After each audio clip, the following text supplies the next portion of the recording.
ఎనర్జీని కూడా తట్టుకోలేం బాబు. అసలు స్కూళ్ళు కాలేజీలన్నీ గుంటూరులో ఎందుకు పెడతారో ఈ రోజు అర్థమైంది.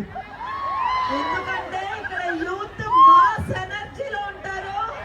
అది ఎడ్యుకేషన్ అయినా పాలిటిక్స్ అయినా సినిమా అయినా గుంటూరు తర్వాతే.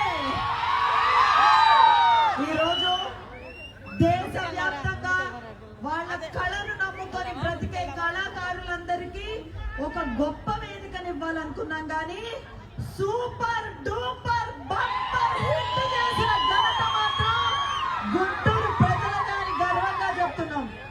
ఇప్పుడు మీకు పాట జై బాలయ్య.